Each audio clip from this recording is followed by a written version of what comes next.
All right, so if you got something going on in your life, you want to share it with Bert Show fam, we turn around, try to get you advice here. She's not really sure if this is shady or not. Her friend wants to borrow her husband, not for a ride to the airport, not to help move or anything like that, to be a date for an event. I think you all might have some opinions about this, and I would love to hear them because I am super conflicted. My best friend asked to borrow my husband for a night.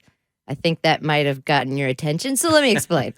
My best friend is single, and she has been for a very long time. She's also very self-conscious about that fact.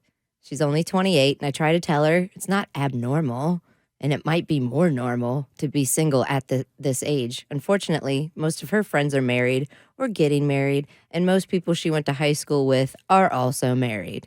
Well, her 10-year reunion is this weekend. She doesn't want to go alone.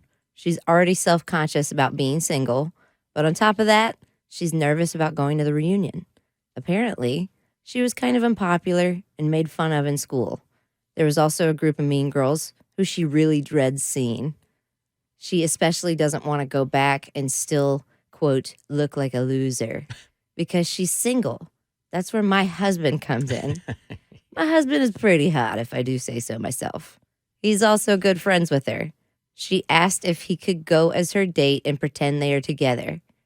The reunion is out of state.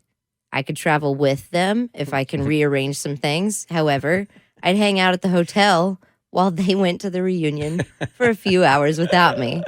Being honest, I don't love the idea. However, I think what it was like to be bullied or unpopular in high school, I would also be self-conscious on her situation. So should I let her do this? This seems silly. Why go somewhere? Like, why is she even going? Well, and why? I mean, is there 10-year high school, 10-year reunion? Uh-huh. Who cares what the other people think? Exactly. Why you can't just be single? I don't get it. What's wrong with that? But that's easy to say now when you're older and wiser. When you're her age and like in my 20s, I was still in my head about what people think. So it's easy to say that, but it isn't until you get a few more years on you that you really honestly realize how unimportant it is to even be bothered by what people think of you. Are we really in a time where you're at one of these reunions and people are like, oh, she's here alone? Oh, what a loser. She's so lonely. I mean, nobody says it out loud, but she's thinking they're thinking it. Yeah. So it doesn't matter if they're not saying it. Every look, every glance, everything, she's like, oh, they're thinking that.